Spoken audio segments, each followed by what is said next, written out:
गुरुपद कमल प्रणाम करी, बैठे आए सुपाई। विप्र महाजन सचिव सब, जुरे सभासद आई। तब भरत जी गुरु के पास प्रणाम कर आज्ञा पाकर जो आसन पर बैठे, तो उस समय ब्राह्मण, मंत्री और महाजन सब सभासद उस सभा में आकर एकत्रित हुए। तब अवसर का विचार कर समय के अनुसार गुरु वशिष्ठ जी ने कहा कि हे सभासदों, हे सुजान भरत, सुनो। रविकुल सूर्य श्री रामचंद्र जी धर्म में अग्रणी, स्वतंत्र, परम धर्म संपन्न भगवान हैं। वे श्री रामचंद्र जी सत्य के सागर और वेद की मर्यादा के पालने वाले हैं। इनका जन्म जगत के मंगल का मूल कारण है। ये माता पिता, गुरु और देवताओं का हित करने वाले हैं। राम की आज्ञा और रुख को रखने से ही हम सबका भला है। आप सब लोग मिलकर वही विचार पक्का करो जिससे सबका भला होवे। राम का अभिषेक ही सबको सुख देने वाला और मंगल का मूल कारण है। परंतु अब राम जी किस प्रकार से अवध को चलेंगे, यह समझकर जो कहो हम वही उपाय करें। मुनि की आदर सहित वाणी सुनकर सब लोग चकित रह गए। किसी को उत्तर नहीं सूझा। सब लोगों की बुद्धि भ्रमित हो गई। तब सिर नवाकर भरत जी ने हाथ जोड़कर कहा, सूर्यवंश में कई राजा हुए हैं जो एक से एक अधिक और बहुत बड़े हुए हैं। माता पिता जन्म के कारण हैं, पर विधाता कर्मानुसार शुभ अशुभ फल को देता है। जो सेवक स्वामी से संकोच कराकर अपना भला चाहता है, उसकी बुद्धि नीच है।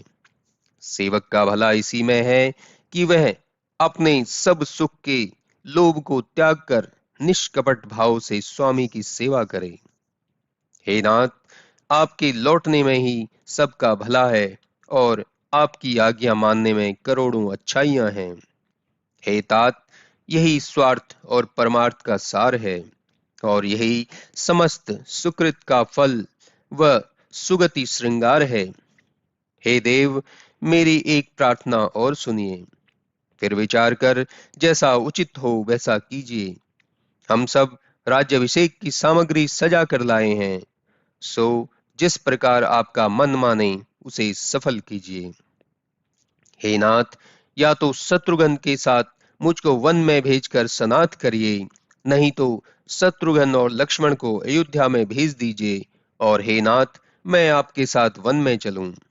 नहीं तो हम तीनों भाई वन में जाएं और आप सीता जी के साथ अयोध्या को लौटिए। जिस तरह आपका मन प्रसन्न हो, हे दया के समुद्र, वैसा ही कीजिए।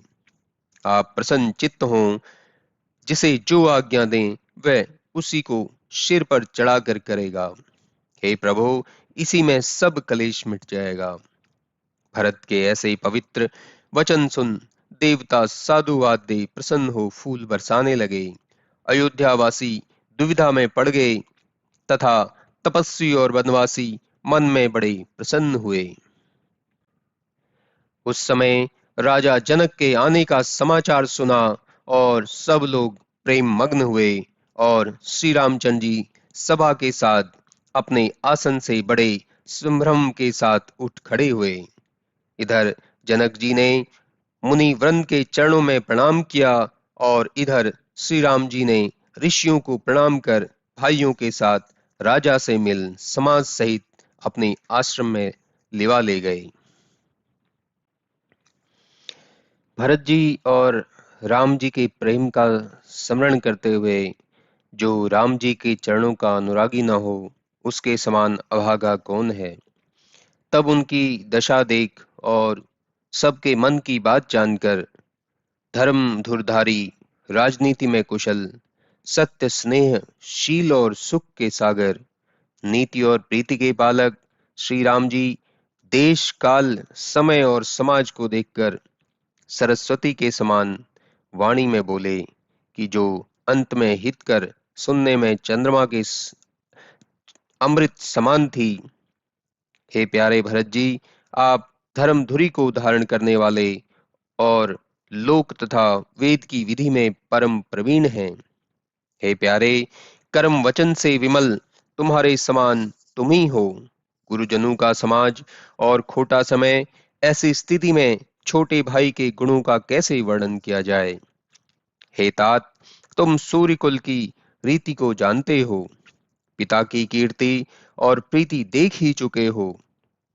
तुम समय, समाज, गुरुजनों की लाज और उदासीन मित्र शत्रु सबके मन की बात जानते हो।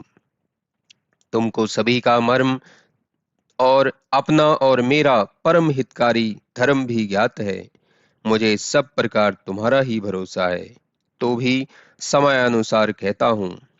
हे तात, पिताजी के सिवा हमारी बात को केवल कुलगुरु वशिष्ठ जी की कृपा ने ही सुधारी है, नहीं तो प्रजा, पुरवासी, कुटुंब और हमारे सहित सभी महान कष्ट पाते। क्योंकि यदि बिना समय के ही सूर्य अस्त हो जावे, तो बतलाइए संसार में किसको क्लेश नहीं होगा। विधाता ने वैसा ही किया, किंतु मुनि और जनक जी ने सब बात रख ली। राजकाज, सब लाज प्रतिष्ठा और धर्म, पृथ्वी, धन, धाम और गुरु का प्रभाव, इन सब को जो पालता है उसका परिणाम अच्छा होता है।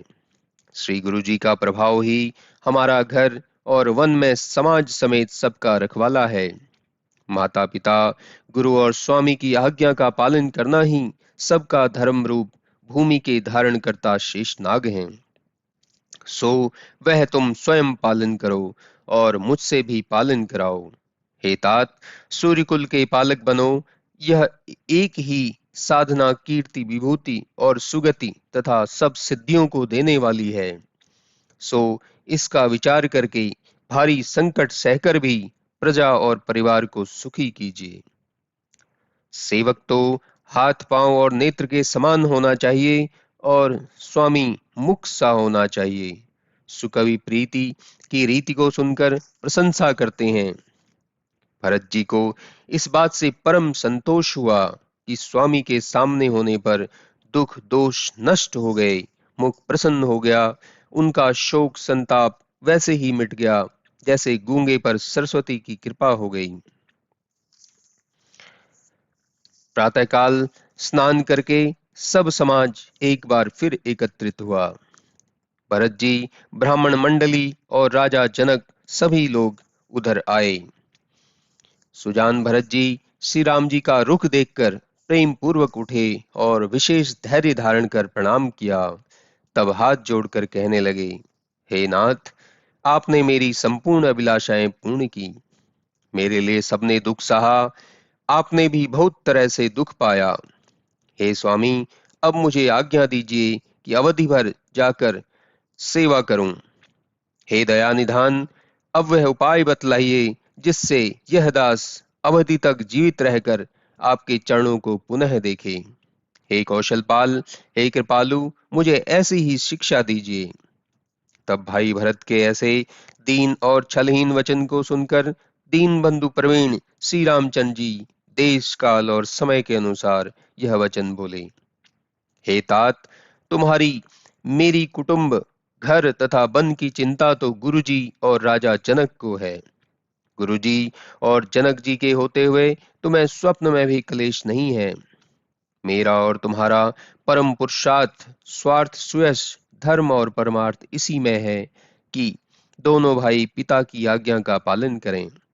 यह लोक में भी भला, वेद में भी भला और इसी में राजा की भी भलाई है।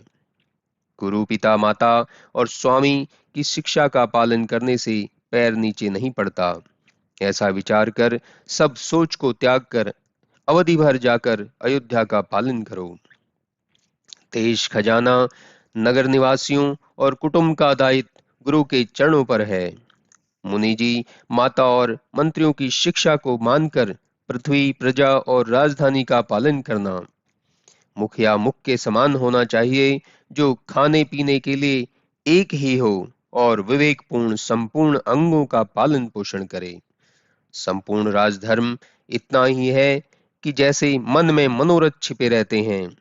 श्री रामचंद्र जी भरत को बहुत तरह से समझाते हैं पर बिना किसी आधार के उनके मन को संतोष और शांति नहीं हुई। भरत जी के शील से गुरु और मंत्रियों के समान में समाज में श्री राम जी स्नेह और संकोच के वश हो गए।